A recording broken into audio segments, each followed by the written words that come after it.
بسم الله الرحمن الرحيم. الحمد لله رب العالمين والصلاة أجمعين سيدنا وسيد الأولين والآخرين حبيبنا وحبيب إله العالمين إمام المرسلين وخاتم النبيين أبي القاسم المصطفى محمد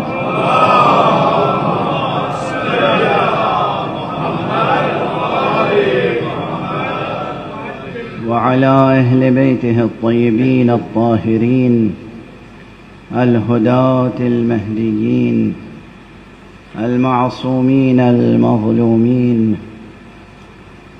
واللعنة الدائمة على أعداء الحق والدين. أما بعد، فقد قال الله تعالى عز اسمه في محكم كتابه ومتقن خطابه: بسم الله الرحمن الرحيم.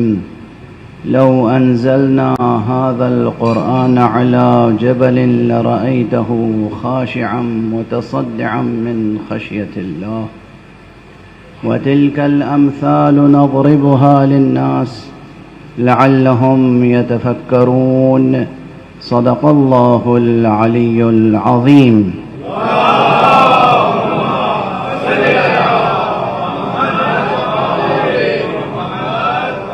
ایک اور بلندتر صلوات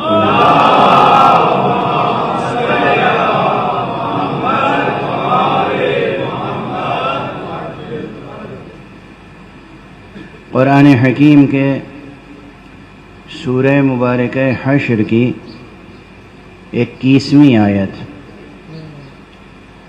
سرنامہ قرآنی کے طور پر اختیار کی گئی ہے اس موضوع پر گفتگو کے لیے کہ امام حسین اور مقاصد قرآن. کل کی تمہیدی مجلس میں نے گزارش کی آپ کے سامنے یہ بات کہ مقاصد قرآن کا عنوان بہت اہم عنوان ہے، یعنی محتم بالشان عنوان ہے، اور یہ بنیادی طور پر علوم القرآن کے مباحث میں سے ایک بحث ہے. علوم القرآن یعنی وہ علوم، معلومات انسانی کے وہ خزانے جن کا ایک خاص ربط و تعلق ہے قرآن سے.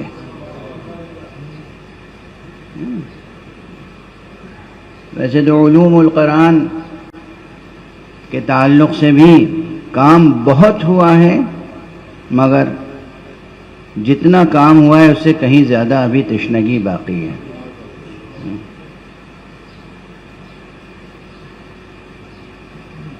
مقاصد جمع ہے مقصد کی اور مقصد کی، اور اس کا جو روٹ ورڈ ہے وہ ہے قاف صاد دال. اسی سے ہے قصد. قصد کے کلمے سے غالباً اردو کے لوگ زیادہ تر مانوس ہوں گے. بھائی کہاں جانے کا قصد ہے؟ مبارک ہیں وہ لوگ جن کی زندگی کے مقاصد میں یہ قصد بھی شامل ہے کہ وہ مجلس حسین میں جاتے ہیں.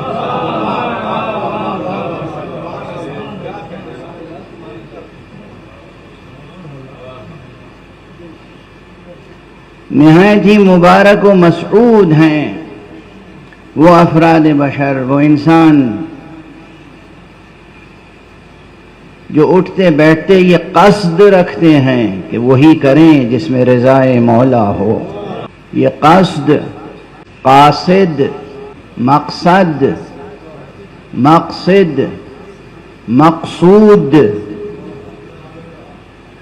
مقصود سے بھی اردو والے مانوس تو ہیں، ہے نا. یہ تمام الفاظ ایک ہی روٹ ورڈ سے ہیں یہاں تک کہ اقتصاد. ایک صلوات پڑھ دیجئے محمد.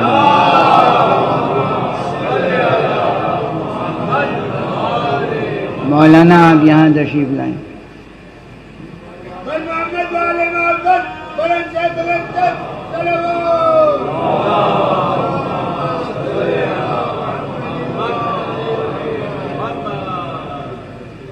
ماشاءاللہ علماء کی تعداد مجلس میں بڑھتی جا رہی ہے، اور پہلے ہی سے علماء اور اہل علم، اہل فضل، اہل دانش، اہل فکر تشریف فرمائیں.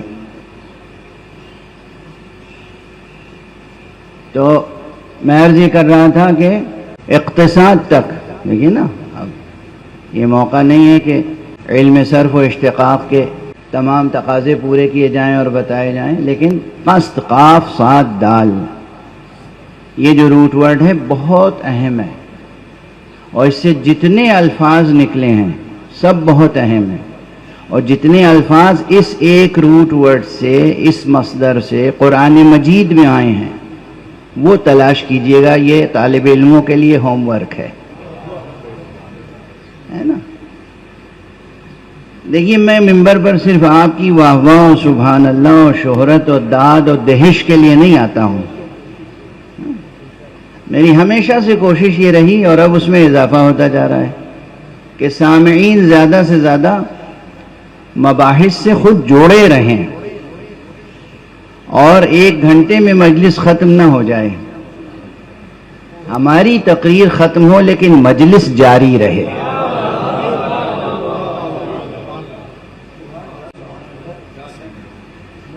مجلس کا سلسلہ جاری رہے. تو یہ ایک کام ہے، جو لوگ، جو بچے، جو جوان، جو حضرات یہ ذوق رکھتے ہیں، یہ شوق رکھتے ہیں، وہ آج جا کے دیکھیں گے کہ قرآن مجید میں قاف صاد دال اس روٹ ورڈ سے کتنے الفاظ آئے ہیں، اور کہاں کہاں کس سیاق و سباق میں آئے ہیں، ہے نا. یہ ایک اچھا علمی مشغلہ بھی ہوگا، اور انشاءاللہ رضائے حق بھی اس میں ہوگی. آپ کے لیے علم کے دروازے کھلیں گے، ابواب علم کھلیں گے. اب یہاں تیزی سے ایک بات اور عرض کروں کہ جب بات قصد کی آ گئی، بغیر قصد کے تو مقصد تک پہنچ ہی نہیں سکتے. بھئی مقصد آپ کی اردو زبان میں مقصد سے مراد کیا ہے؟ منزل. کوئی ایک منزل آپ کی نگاہ میں ہے، اور آپ اس کے لیے جب چلتے ہیں، جب منزل پہ پہنچ جاتے ہیں تو کہتے ہیں مقصد حاصل ہو گیا، مقصد تک پہنچ گئے. ٹھیک ہے نا. لیکن مقصد تک پہنچنے کے لیے سب سے پہلے ضروری ہے قصد. قصد کے معنی ہے ارادہ، عزم، نیت. بغیر نیت کے اور ارادے کے اور بغیر عزم کے پہلا قدم ہی نہیں اٹھے گا. تو منزل کیسے طے، راستہ کیسے طے ہوگا؟ اور جب راستہ طے نہیں ہوگا تو پھر منزل پہ کیسے پہنچیں گے؟ اب دیکھیے، اگر صرف ایکیڈمک بحث کرنی ہوتی تو میں ایک عنوان لے کے مقاصد قرآن اور وہ جو مطالب لوگوں نے لکھے ہیں اس پہ کچھ اضافہ کر کے، کچھ پیوند کاری کر کے پیش کر دیتا، بات ختم ہو جاتی. بھئی یہی تو ہوتا ہے ریسرچ میں. اور کیا ہوتا ہے؟ پی ایچ ڈی مقالے جو آپ لوگ لکھتے ہیں کیا کرتے ہیں؟ کتنے پی ایچ ڈی کے مقالوں کا میں ممتحن بھی رہا ہوں، اور جو میں نے غالباً مدینۃ العلم کی مجلس میں کہا تھا کہ معلومات کی تجارت کا سلسلہ جاری ہے.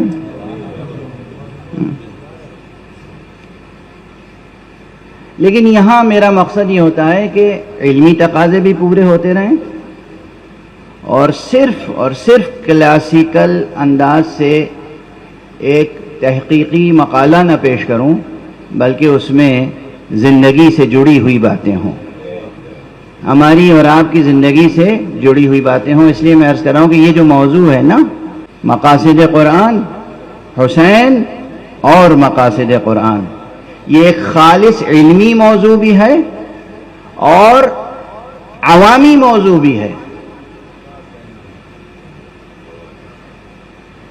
اور ایسے موضوعات پہ گفتگو یہ بتاتی ہے کہ اسلام نے تہذیب اور ثقافت کے باب میں بھی کسی ایسی رسم کو متعارف نہیں کرایا ہے کہ جس کے پیچھے کوئی مضبوط علمی اساس نہ ہو، کوئی علمی بنیاد نہ ہو.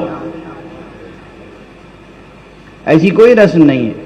اب مشکل یہ ہے کہ مختلف انسانی معاشروں کے تہذیبی ہجوم کے نتیجے میں بہت سی غیر سنجیدہ رسمیں، بہت سے ایسے رواج ہمارے معاشروں میں بھی آ گئے، مگر وہ اسلامی نہیں ہیں. اسلام نے کوئی بھی رسم ایسی متعارف نہیں کرائی کہ جس کی کوئی نہ کوئی علمی بنیاد اور اساس نہ ہو. اس لیے یہ بحث عوامی بھی ہے اور یہ بحث علمی بھی ہے. لیکن ایک بات عرض کرتا چلوں کہ اسی کے ساتھ اس میں اخلاقی ایک اور سلوکی ایک نقطہ شامل ہو جائے کہ مقصد تک آپ نہیں پہنچ سکتے جب تک کہ قصد سب سے پہلے قلب میں نہ ہو. قصد کا محل کیا ہے؟ قلب. نیت کہاں کرتے ہیں آپ؟ زبان سے. زبان کا کام ہے بولنا، زبان کا کام ہے الفاظ ادا کرنا. الفاظ ظرف نیت نہیں ہیں. ظرف نیت، نیت کا محل، نیت کی جگہ وہ دل ہے، قلب. اور اس آیت میں بطور خاص قلب انسانی کی تربیت کا موضوع ہے. اب آیت کی طرف توجہ فرمائیے گا، یوں ہی پڑھ کے گزر نہ جائیے گا. اس آیت کو اپنی روزمرہ ایمانی، اسلامی، تہذیبی، ثقافتی، تربیتی شخصیت سے جوڑیے گا. لو انزلنا هذا القرآن على جبل. کون ارشاد فرما رہا ہے؟ اللہ سبحانہ و تعالی فرما رہا ہے کہ اگر ہم نے اس قرآن کو کسی پہاڑ پر نازل کیا ہوتا، لو انزلنا هذا القرآن على جبل لرأيته خاشعا متصدعا من خشية الله. تو تم دیکھتے کہ وہ پہاڑ خوف خدا سے، خشیت خدا سے خود کو امر خدا کے سامنے سرنگوں کر دیتا، خاشع ہو جاتا، ذلیل ہو جاتا، متعبد ہو جاتا، تذلل اختیار کرتا، اس میں خشوع پیدا ہو جاتا. لرأیتہ خاشعا متصدعا، اور ایسا ویسا خشوع نہیں، ٹکڑے ٹکڑے ہو جاتا، ریزہ ریزہ ہو جاتا. کس امر سے؟ خوف خدا سے.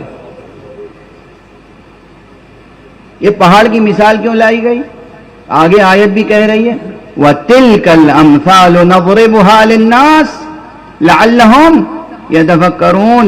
یہ مثالیں ہم لوگوں کے لیے اس لیے دیتے ہیں، اور اس طرح کی مثالیں اس لیے دیتے ہیں تاکہ وہ سوچیں، تفکر کریں، اپنے نفس کا جائزہ لیں، اور اپنے خالق کے درمیان رشتوں کا جائزہ لیں.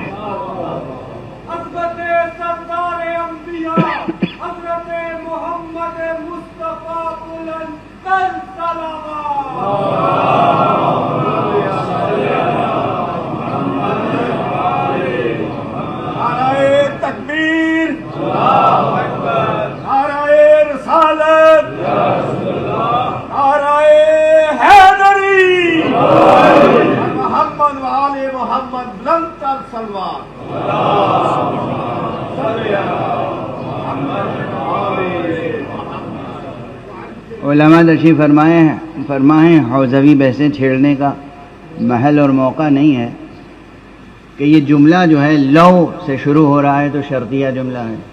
یہ شرطیہ ہے تو کیسا جملہ ہے؟ کون سا جملہ ہے؟ کون سی شرط ہے؟ کیسی شرط ہے؟ لو کے تقاضے کیا ہیں؟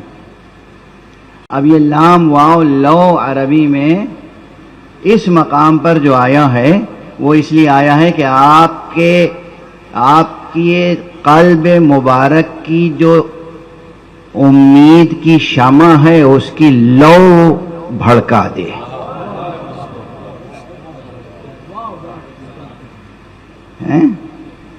یہ لو تو شرط کے لیے آتا ہے عربی میں. اب یہاں گرامر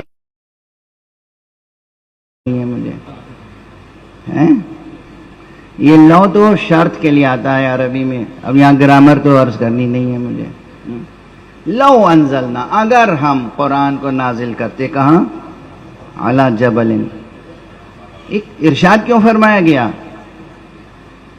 اسی لیے یہ فقیر مسلسل عرض کرتا ہے قرآن قرآن قرآن. قرآن کی طرف توجہ فرمائے. یہ بالکل ایسا ہی ہے کہ کوئی شفیق، مربی، کوئی باپ، کوئی استاذ اپنے کسی فرزند یا شاگرد کی تربیت کے لیے انتہائی اخلاص کے ساتھ تمام تر خدمتیں کرنے کے بعد اگر یہ محسوس کرے کہ یہ ہماری بات پر دھیان نہیں دے رہا ہے، تو وہ یہ کہے کہ اتنی تربیت اگر ہم نے کسی حیوان کی کی ہوتی تو وہ بھی انسان بن چکا ہوتا.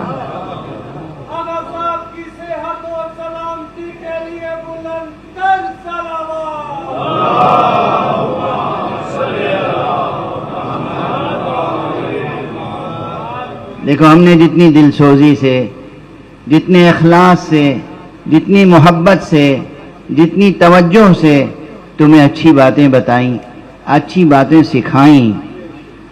اگر یہ باتیں ہم پتھر سے بھی، دیوار سے بھی ہم کھڑے ہو کے یہ باتیں کرتے تو دیوان میں بھی جان پیدا ہو جاتی، در و دیوار میں بھی حرکت پیدا ہو جاتی، در و دیوار میں بھی دل سوزی پیدا ہو جاتی.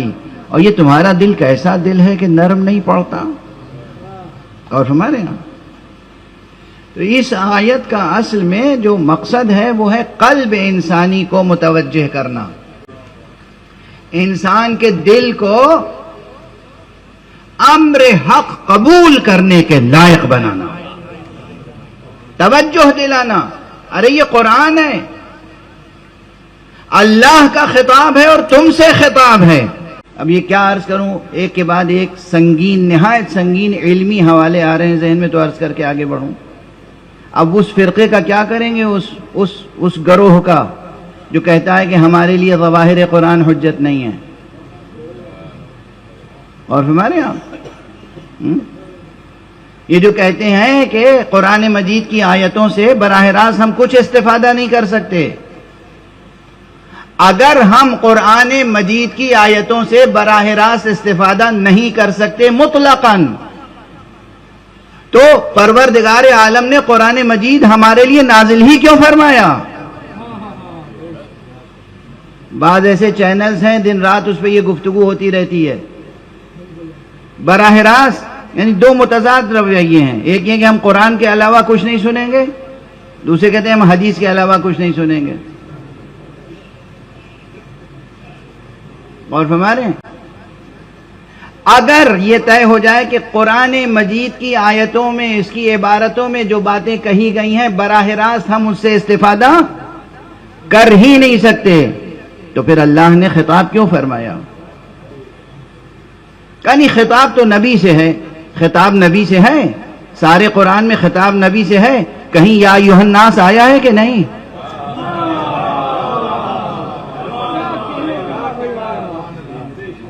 سارا خطاب نبی سے ہے. کہیں یا ایھا الذین آمنوا آیا ہے کہ نہیں؟ سارا خطاب نبی سے ہے.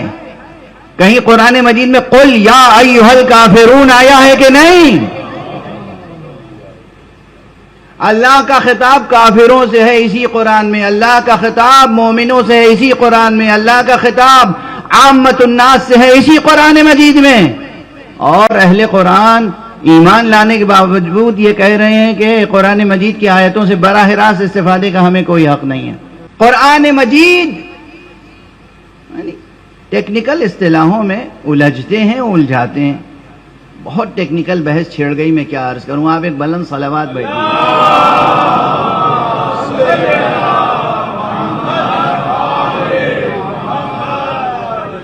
میں کسی خاص مسلک کا نام لے کر حساسیت کو بڑھانا نہیں چاہتا، لب لباب عرض کر رہا ہوں.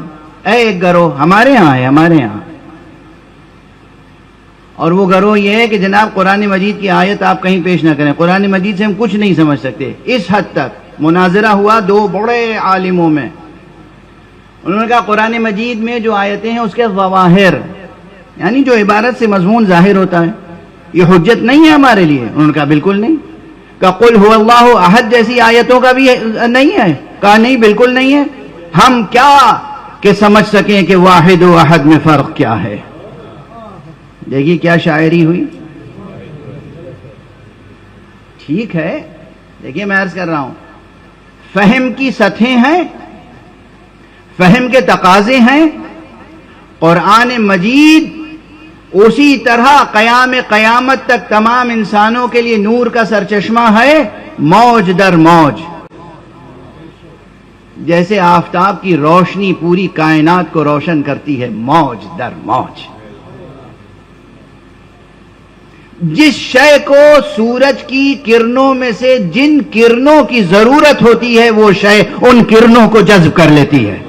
اسی روشنی سے جہاں جو رنگ ظاہر کرنا ہوتا ہے پروردگار وہاں وہ رنگ ظاہر کر دیتا ہے. توجہ رکھیے گا.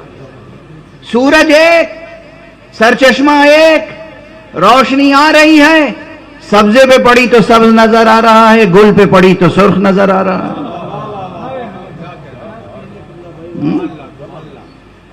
یہی سورج کی روشنی ہے. ہرے درختوں پہ پڑتی ہے تو عموماً ہرے درخت وہ اپنی غذا تیار کرتے ہیں, وہ کاربوہائیڈریٹ تیار کرتے ہیں. یہی سورج آپ کے اوپر پڑتا ہے تو آپ اس سے کاربوہائیڈریٹ تیار نہیں کر پاتے, آپ کا جسم اس سے وٹامن ڈی تیار کرتا ہے.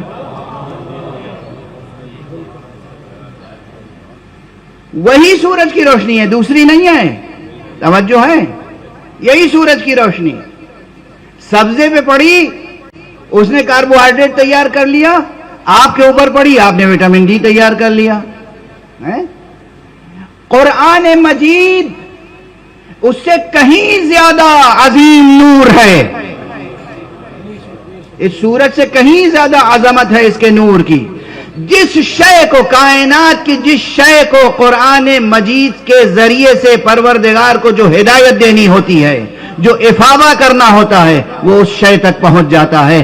سب سے زیادہ جو مسئلہ ہے وہ اس بیچارے انسان کے ساتھ ہے. انسان, ہائے انسان, ہائے انسان. غالب نے بلا وجہ تھوڑی کہا تھا آدمی کو بھی میسر نہیں انسان. قرآن کی طرف توجہ فرمائیں عزیزان گرامی. قرآن کو صرف ٹیپ کے ذریعے سے سننے کی عادت نہ ڈالیں. سنیں وہ بھی ثواب ہے, پڑھیں وہ بھی ثواب ہے, لیکن اصل چیز ہے تفکر, تدبر, غور. کس لیے غور؟ تاکہ آپ اپنے وجود کو قرآن مجید کے ساتھ مستحکم کر سکیں, آپ کا رشتہ قرآن سے مستحکم ہو جائے. عموماً ہوتا کیا ہے, قرآن مجید بھی نعوذ باللہ 100,000 بار نعوذ باللہ اور نقل محفل ہو کے رہ گیا ہے, خاص طور سے سیاستدانوں کے درمیان. کبھی اٹھا کے قرآن نہیں پڑھیں گے, ادھر ادھر کسی عالم کی تقریر سے کبھی کوئی آیت سن لی, آدھی یاد ہے آدھی بھول گئے, اور جب پھر کسی عالم سے ملتے ہیں تو آیت سناتے ہیں ایسے کہ جیسے ماشاءاللہ بہت پڑھے لکھے ہیں, قرآن پر نظر ہے, آیتیں یاد ہیں, اور کس انداز سے پڑھتے ہیں. غلط پڑھ رہے ہیں مگر سنا رہے ہیں. کبھی کبھی تو مجموع کو سنا دیتے ہیں. زندگی میں قرآن سے کوئی رشتہ نہیں ہے, دل میں کہیں نور قرآن نہیں. اور ہمارے ہاں لو انزلنا هذا القرآن على جبل لرأيته خاشعا متصدعا. خدا فرما رہا ہے ارے انسانوں اگر ہم اس قرآن کو پہاڑوں پر نازل کرتے تب بھی وہ تذلل اختیار کرتے, خاشع ہو جاتے, ٹکڑے ٹکڑے ہو جاتے, مگر تمہارے دل کتنے سخت ہیں کہ اس سے متاثر نہیں ہوتے. وَتِلْكَ الْأَمْثَالُ نَضْرِبُهَا لِلنَّاسِ. یہ مثالیں تو ہم لوگوں کے لیے اس لیے پیش کرتے ہیں لَعَلَّهُمْ يَتَفَكَّرُونَ, تاکہ یہ تفکر کریں. تو توجہ حاصل ہوئی آپ کو اس آیت کی طرف کہ آیت میں پیغام کیا ہے. اب ایک بات اور عرض کر کے آگے بڑھوں تاکہ مجلس کے کچھ اور تقاضے بھی پورے ہو جائیں. ایک تو رخ یہ ہے اکثر میں عرض کیا کرتا ہوں کہ عبارتوں میں مفاہیم تہ در تہ ہوتے ہیں. مفاہیم، مفہوم، مضمون کلام، اس مضمون کے اندر مفاہیم بہت ہوتے ہیں، ایک سے زیادہ. منطوق ایک ہوتا ہے اور اس کے ساتھ مفہوم ایک سے زیادہ ہو سکتا ہے. منطوق یعنی جو بات کہی گئی، جو بات کہی گئی اس کے ساتھ مفہوم کئی ایک ہیں. اب مثلا میں یہاں بیٹھا ہوں، میں کہوں پانی دیجئے، بات تو میں نے کہا پانی دیجئے.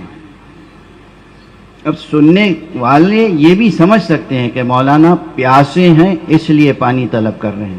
طلب کیا ہے پانی، ثابت ہو رہی ہے پیاس. اور ہمارے یہاں طلب کر رہے ہیں پانی، کوئی دوسرا شخص سمجھا کہ نہیں پیاس نہیں ہے، اس میں تقریر کرنے میں حلق میں خراش پیدا ہو جاتی ہے، پیاس نہیں ہے، وہ حلق تر کرنے کے لیے پانی مانگ رہے ہیں. تو میں نے تو کہا تھا پانی لائیے. دو آدمیوں نے دو مفہوم پیدا کر لیے. کتنی روزمرہ کی مثال ہے، واضح ہے. تو کبھی کبھی بات ایک ہوتی ہے مگر اس میں مفاہیم تہ در تہ متعدد ہوتے ہیں. اب بلاغیوں نے یعنی علم بلاغت کے علماء نے کچھ مفاہیم پہ گفتگو کی، لیکن جہاں انہوں نے بہت سی باتیں چھوڑ دی تھیں وہاں علماء علم اصول نے آ کے مفہوم شرط و مفہوم عدد و مفہوم لقب اور مفاہیم کا ایک سلسلہ قائم کر دیا کہ ایک ہی جملے میں کتنے مفہوم ہو سکتے ہیں. توجہ ہے؟ ہو گئی ذرا ٹیکنیکل بحث، بالکل مکتبی و مدرسی، لیکن یہ سب کام آئے گی انشاءاللہ. جملہ ایک ہوتا ہے، مفہوم اس کے ساتھ ایک سے زیادہ ہو سکتا ہے. اب اللہ سبحانہ اور خاص طور سے جملہ شرطیہ میں مفہوم شرط پہ تو کتنی بحث ہوتی ہے علم اصول میں. اگر پروردگار یہ قرآن نازل کرتا پہاڑ کے اوپر بھی تو پہاڑ کیا ہوتا؟ ریزہ ریزہ ہو جاتا. اب اگر اس آیت اس منطوق کے ساتھ مفہوم کو قائم کیا جائے تمام انسانوں کے حوالے سے، توجہ رہے، تو سرزنش ہے، تنبیہ ہے، عتاب ہے، یاد دہانی ہے. کیا ہو گیا ہے تمہیں اور کیسے ہیں تمہارے دل؟ پہاڑ پر بھی ہم یہ کلام نازل کرتے تو اس میں خشوع پیدا ہو جاتا، خدا کا خوف پیدا ہو جاتا، اطاعت کا جذبہ پیدا ہو جاتا اور حق طاعت ادا کرنے میں وہ ٹکڑے ٹکڑے ہو جاتا. تمہارے دل نرم نہیں پڑتے، یہ ایک مفہوم. لیکن اگر تمام عالم انسانیت کو چھوڑ دیں اور صرف قلب منور مصطفیٰ کو توجہ رکھیں، مفہوم بالکل بدل جائے گا. ارے یہ قرآن وہ عظیم فقل ہے، فقل الہی، فقل ربانی، امانت الہیہ.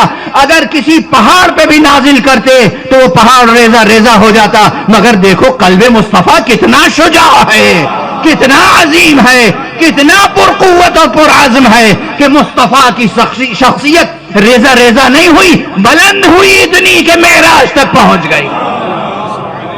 صلوات پڑھ دیں محمد و آل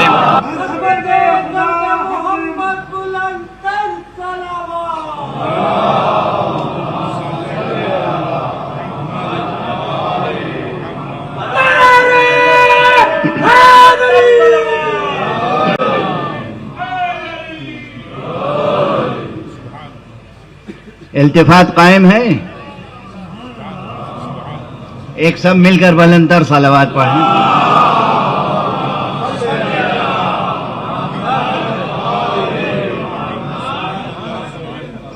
ملتفت ہیں آپ، متوجہ ہیں. اسی میں جہاں عام انسانوں کے لیے سرزنش ہے، وہی یہ آیت بہترین نعت ہے مصطفیٰ کے لیے صلی اللہ علیہ وآلہ وسلم. لو انزلنا هذا القرآن على جبل لرأيته خاشعا متصدعا من خشية الله وتلك الأمثال نضربها للناس لعلهم يتفکرون. اب یہ آپ کا حسن ظن اور حسن سماعت ہے. تو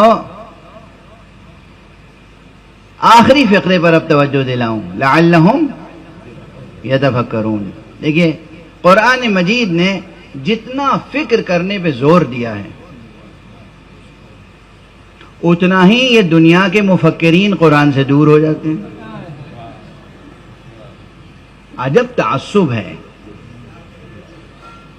یہ بہت سے لامذہب دانشور عموماً مذہبی لوگوں کو کہتے ہیں کہ یہ تعصب رکھتے ہیں، حالانکہ میں نے اپنی زندگی میں دیکھا ہے ان کے اندر مذہب کے خلاف تعصب بہت ہوتا ہے، دین کے خلاف تعصب بہت ہوتا ہے۔ ادھر کوئی دینی بات کی، چہرے کا رنگ بدل گیا، دین سننا نہیں چاہتے، ایمان و اسلام کی بات سننے کے لیے آمادہ نہیں ہے۔ ایک تعصب ہے سخت دنیا پرست دانشوروں کے اندر، دین کے خلاف، نبی کے خلاف، نبوت کے خلاف، قرآن کے خلاف، اور بالنتیجہ خدا کے خلاف۔ بہرحال اب قبل اس کے کہ وقت تمام ہو تھوڑی سی گفتگو اور آگے بڑھ جائے۔ اگر قلب انسانی صحیح و سالم ہو تو مقاصد قرآنی خود روشن ہوتے چلے جاتے ہیں۔ یہ قلب کو سب سے پہلے سنوارنے کی ضرورت ہے، اور قلب سنوارنے کے لیے سب سے پہلے چاہیے کیا؟ یہی ریاضت ہے۔ لوگ سن لیتے ہیں بہت سنجیدگی سے، عمل کچھ نہیں ہو پاتا۔ سب سے پہلے اس قلب کے ساتھ آپ کو جو سلوک کرنا ہے وہ یہ کہ اس قلب کو سمجھیں کہ یہ خانہ حق ہے، یہ اللہ کا گھر ہے۔ اللہ کے اب کوئی صاحب آپ کو اپنے گھر کی چابی دے دیں اور آپ وہ چابی کسی اور کو دے دیں اور کسی اور کو بسا دیں اس میں، تو آپ کیا کہلائیں گے؟ بددیانت کہلائیں گے یا نہیں؟ خائن، بددیانت۔ یہ دل گھر ہے اللہ کا اور آپ نے اس میں بسا رکھا ہے نہ جانے کس کس کو۔ دنیا بسی ہوئی ہے دل میں، اور دل میں بسنا چاہیے کسے؟ اگر یہ دل خالی ہو جائے، پہلا مرحلہ اللہ کی طرف بڑھنے کے لیے، قرآن کی طرف بڑھنے کے لیے، قرآن کی روشنی میں، امامت حسین میں، مقاصد قرآنی کو حاصل کرنے کے لیے، رب کے حضور میں سرخ رو ہونے کے لیے، سب سے پہلی شرط یہ ہے کہ دل کو حب خدا سے آباد کریں اور اس میں کسی بھی طرح سے غیر خدا کو داخل ہونے نہ دیں، کسی بھی لحاظ سے۔ ورنہ دنیا کی چھوٹی چھوٹی چیزوں کی محبتیں میں نے دیکھا ایسی بسی ہوتی ہیں لوگوں کے دلوں میں۔ بہت پیسے والے ہیں، خوب، کسی چیز کی کمی نہیں ہے، ایک نئی کار آ گئی بازار میں، اب 4 کاریں پہلے سے موجود ہیں، 8 کاریں موجود ہیں، اب دل بس صبح شام جب تک وہ کار حاصل نہ ہو جائے، مومن کا دل نہ ہوا ڈونلڈ ٹرمپ کا دل ہو گیا۔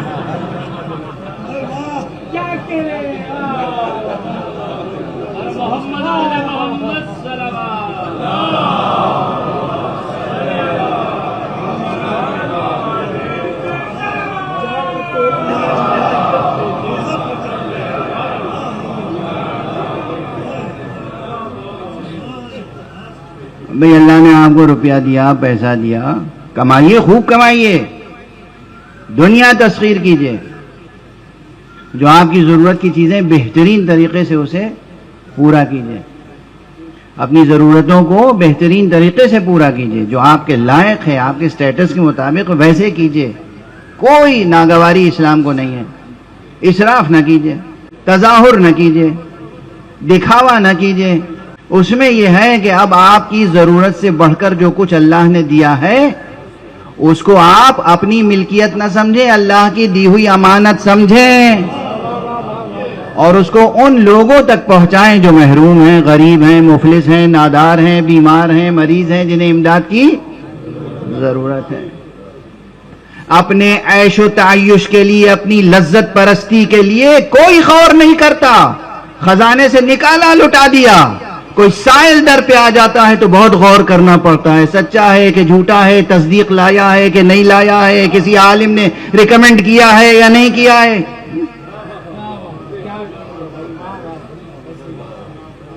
اور ہمارے آپ توجہ ہے؟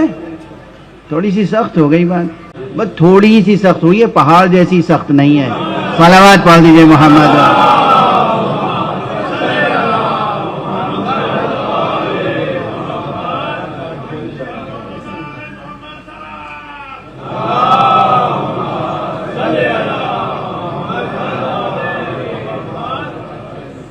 میں نہایت دل سوزی سے عرض کر رہا ہوں، کماؤ، دنیا کو تسخیر کرو. لیکن میں نے یوں ہی کہا تھا، مثال دی تھی، لیکن بات پہنچ گئی وہیں تک، قصد سے اقتصاد تک. بات قصد سے اقتصاد تک پہنچ گئی. اقتصاد کس علم کو کہتے ہیں معلوم ہے؟ اب آپ کہیں گے واہ مولانا صاحب واقعی بوڑھے ہو گئے ہیں، 60 برس کے ہو گئے. 60 سے تو کئی برس آگے نکل گئے ہمیں. لیکن اب یہاں کتنے لوگ بیٹھے ہوں گے دن رات اکنامکس اور کامرس اور دنیا کی بزنس کی باتیں جانتے ہیں مجھ سے کہیں زیادہ. مجھے تو اس کی ABC بھی نہیں آتی.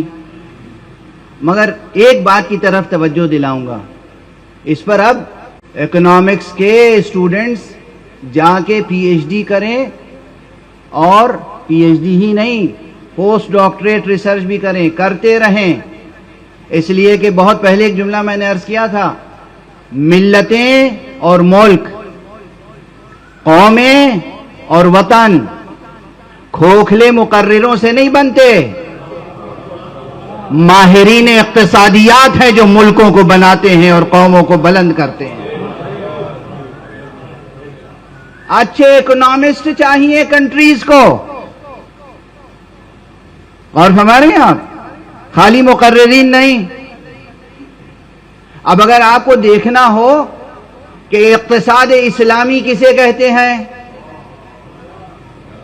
اسلام نے کون سا نظام اقتصاد دیا، تو تھیوریٹیکلی تو کئی کتابیں لکھی جا چکی ہیں، تقریباً سب میں نے پڑھی ہیں، جو اردو میں لکھی گئی وہ بھی، جو انگریزی میں عربی میں لکھی گئی سب میری نگاہ میں ہیں. لیکن عملی طور پر دنیا نہیں سمجھ پا رہی تھی اور قوم مثال نہیں دے پا رہی تھی.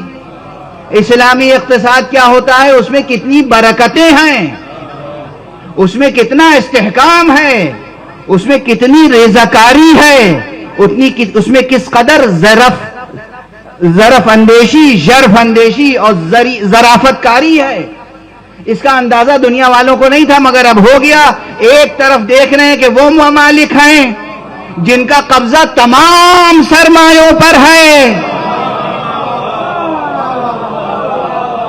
ایک طرف وہ ملک ہے جس کو اس کے اپنے سرمایوں سے بھی محروم کر دیا گیا. اور بات 1-2 برس کی نہیں ہے، بات کم سے کم نصف صدی کی ہو گئی. نصف صدی کا عرصہ کچھ کہلاتا ہے، مگر تمام تر پابندیوں کے باوجود، تمام تر اقتصادی پابندیاں، تمام تر سیاسی پابندیاں، تمام تر محرومیتوں اور مظلومیتوں کے باوجود، چھوٹے سے سرمایے سے ملک نے اپنے کو اور اپنی قوم کو کس طرح اٹھایا ہے، اور کس طرح ہر میدان میں ترقی کی ہے، چاہے وہ سائنس کا میدان ہو، چاہے طب کا میدان ہو، چاہے سیاست کا میدان ہو، چاہے اسلحہ سازی کا میدان ہو.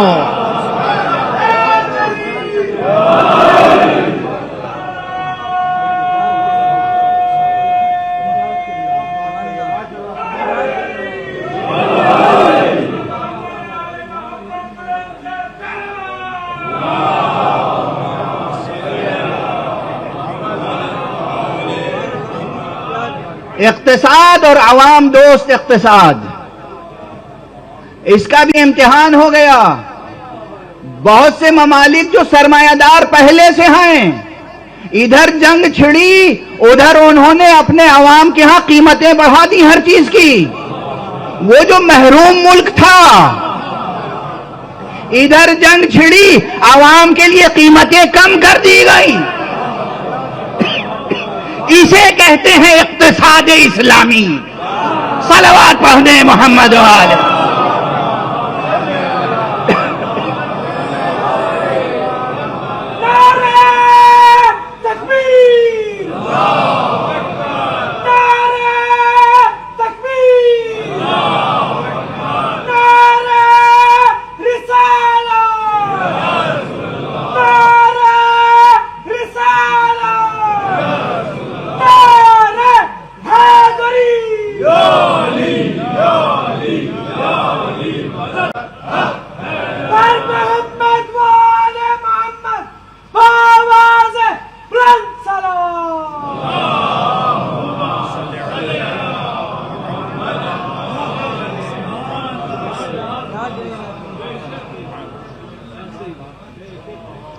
تھوڑی سی پونجی میں بڑے بڑے کام کر کے دکھا دینا، اور اگر سرمایہ ہے اور ضرورت سے زیادہ سرمایہ ہے تو محروموں کی نظر کر دینا۔ یہ صرف کتابوں میں نہیں، جیتے جاگتے معاشروں میں بھی دیکھیے۔ لیکن اب مختلف مثالیں ہیں، اچھی مثالیں بھی ہیں اور ویسی مثالیں بھی ہیں۔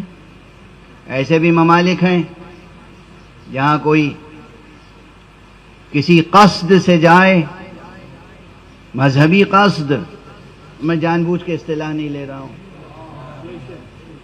تو اس سے اتنے فیس اور اتنے ٹیکس اور اتنے اخراجات اور اتنے مصارف لیے جاتے ہیں کہ لگتا ہے کہ بس یہ آنے والے زائرین سے جو کچھ مل جائے گا اسی پہ یہ ملک چلتا ہے۔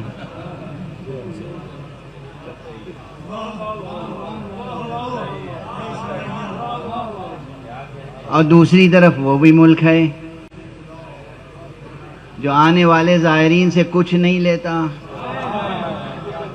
آپ کو کھانے پینے کے لیے بھی خرچ کرنے کی ضرورت نہیں ہے، قدم قدم پہ لوگ کھڑے ہوئے، پانی پلانے کے لیے کھڑے ہیں، کھانا پیش کرنے کے لیے کھڑے ہیں، لگاتار مسلسل متصل سبیلیں لگی ہوئی ہیں۔ اچھا، یہ دونوں مثالیں آپ کو وہیں ملیں گی جہاں پرچم حسین کا سایہ رہتا ہے۔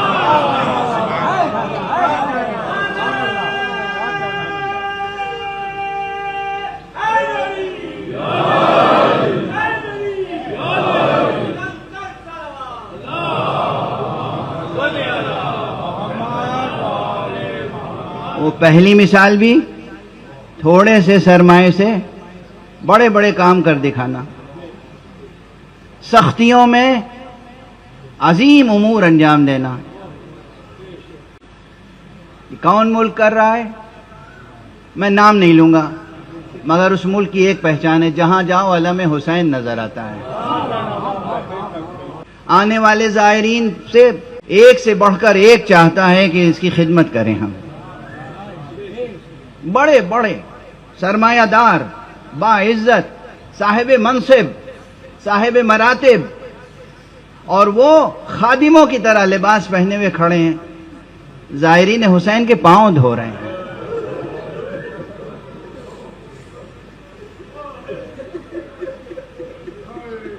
خدمتیں کر رہے ہیں، خدمتیں کر رہے ہیں۔ کس ملک میں ہو رہا ہے؟ جہاں یہی علم حسین، علم عباس،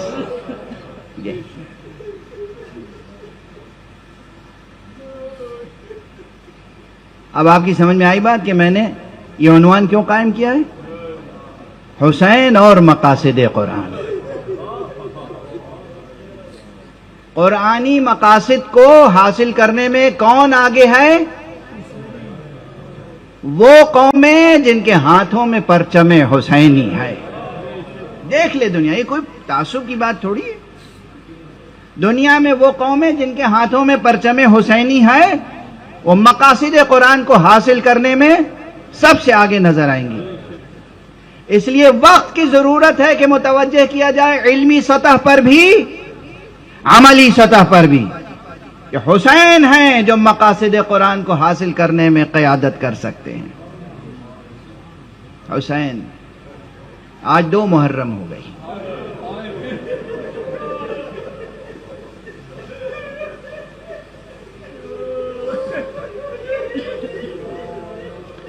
بس اس سے زیادہ آج عرض نہیں کر پاؤں گا۔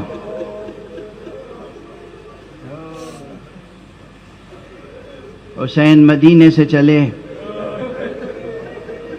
مکے پہنچے۔ کہتے ہیں کہ 28 رجب کو مدینے سے چلے تھے، سن 60 ہجری۔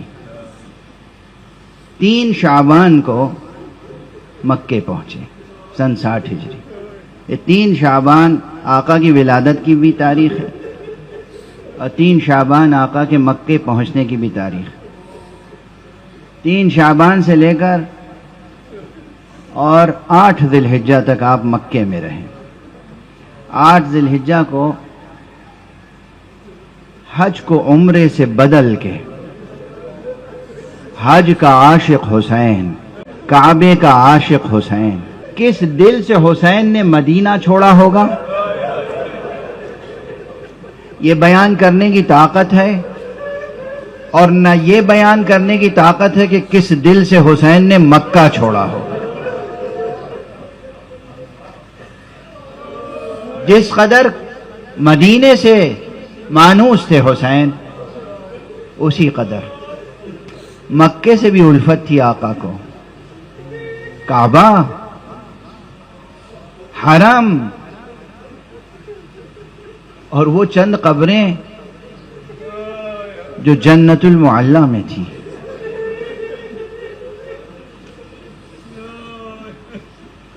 جناب خدیجۃ الکبریٰ کی قبر، جناب ابو طالب کی قبر، جناب عبد المطلب کی قبر، وہ شیب ابی طالب جہاں رسول کی ولادت ہوئی تھی، وہ کعبہ جہاں مولا علی کی ولادت ہوئی تھی۔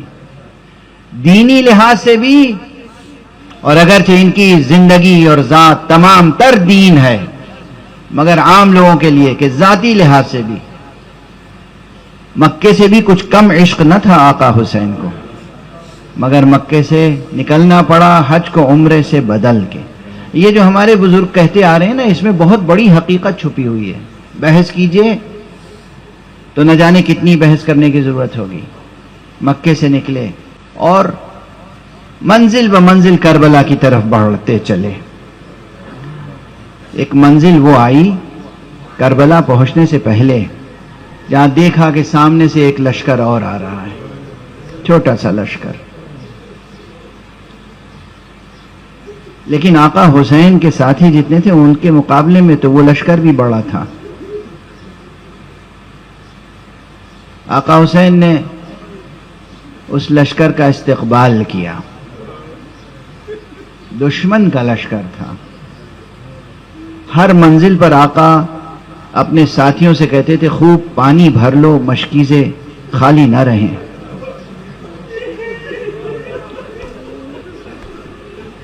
چنانچہ آقا کے لشکر میں پانی بہت تھا،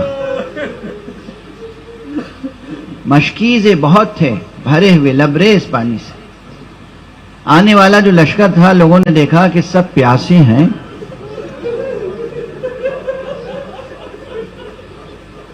یہاں تک کہ ان کے گھوڑے بھی پیاسے ہیں، انسان بھی پیاسے ہیں، گھوڑے بھی پیاسے ہیں۔ دشمن ہیں، مگر آقا نے اپنے جوانوں سے کہا کہ ان کا استقبال کرو اور دیکھو کوئی پیاسا نہ رہ جائے، سب کو پانی پلاؤ۔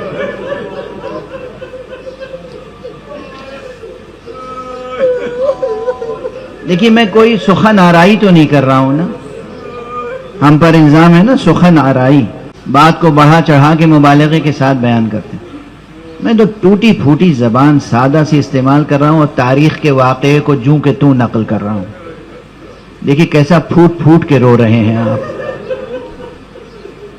یہ تاثیر ہے ذکر حسین کی۔ جو لوگ آقا حسین سے آشنا نہیں ہیں وہ ان باتوں کو، ان مظاہر کو، ان مناظر کو سمجھ نہیں سکتے۔ اللہ نے آقا حسین کے نام نامی میں اور آپ کے ذکر گرامی میں وہ تاثیر رکھی ہے کہ انسان کی خاک کندن بن سکتی ہے۔ انسان آقا حسین پہ گریہ کر کے ان کے تذکرے کے سہارے سے مقاصد قرآن تک پہنچ سکتا ہے۔ کیا کیا مناظر ہیں اس واقعے میں، آپ سمجھ گئے یہ لشکر کس کا تھا؟ حر کا لشکر تھا۔ اچھا کیا لطف ہے امام کا، کیا کرم ہے معصوم کا، کیا ایثار کا جذبہ ہے، اور کیا ایثار کا عملی مظاہرہ ہے۔ جتنے جوان تھے ساتھ میں سب پانی پلا رہے ہیں۔ آپ کرسی پہ تشریف فرمائیں، دیکھا کہ ایک شخص ہے جو اتنا پیاسا ہے کہ اس کی آنکھوں میں دھند چھا گئی ہے۔ پانی پلانے والا مشکیزہ لیے کھڑا ہے، لیکن اسے اتنا نظر نہیں آ رہا ہے کہ مشکیزے کا دہانہ کہاں ہے تاکہ وہ پانی پی سکے۔ ساقی کوثر کا لال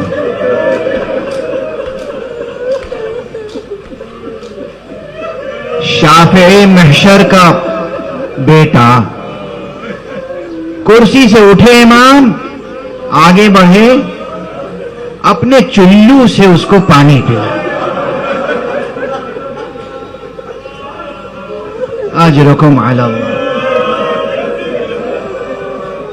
اجرکم علی اللہ۔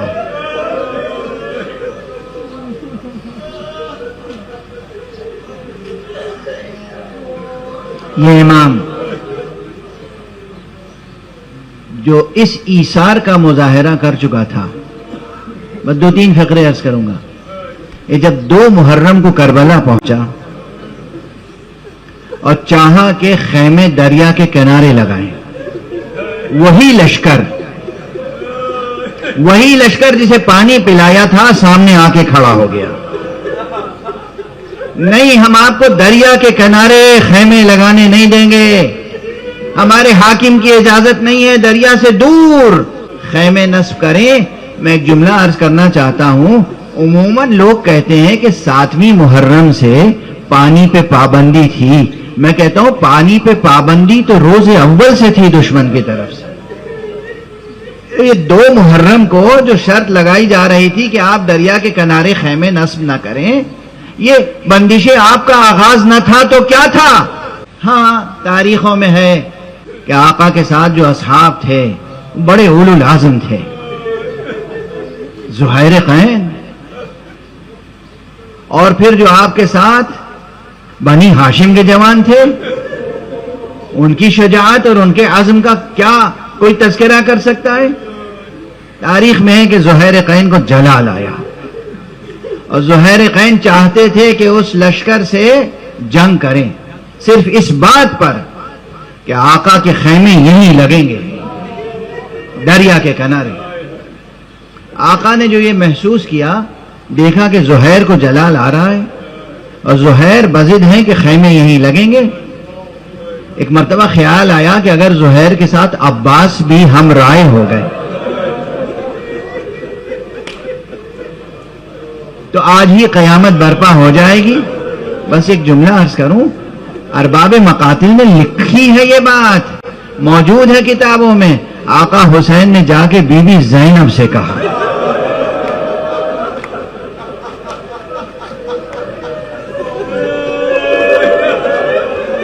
بہن زینب تم تو بابا کی وصیتوں کی رازدار ہو، تمہیں معلوم ہے ہمارے آنے کا مقصد کیا ہے؟ یہ کربلا کی سرزمین ہے، ہم یہ نہیں چاہتے کہ جنگ کا آغاز ہماری طرف سے ہو۔ بی بی زینب کی آنکھوں میں پہلے سے آنسو تھے، مگر بھائی کی خاطر فرمایا، بھیا کیا حکم ہے، مجھے کیا خدمت انجام دینی ہے؟ کہا بس عباس کو بلا لو، تم عباس کو بلا کے کہہ دو کہ ہم اپنی طرف سے جنگ کا آغاز نہیں کرنا چاہتے۔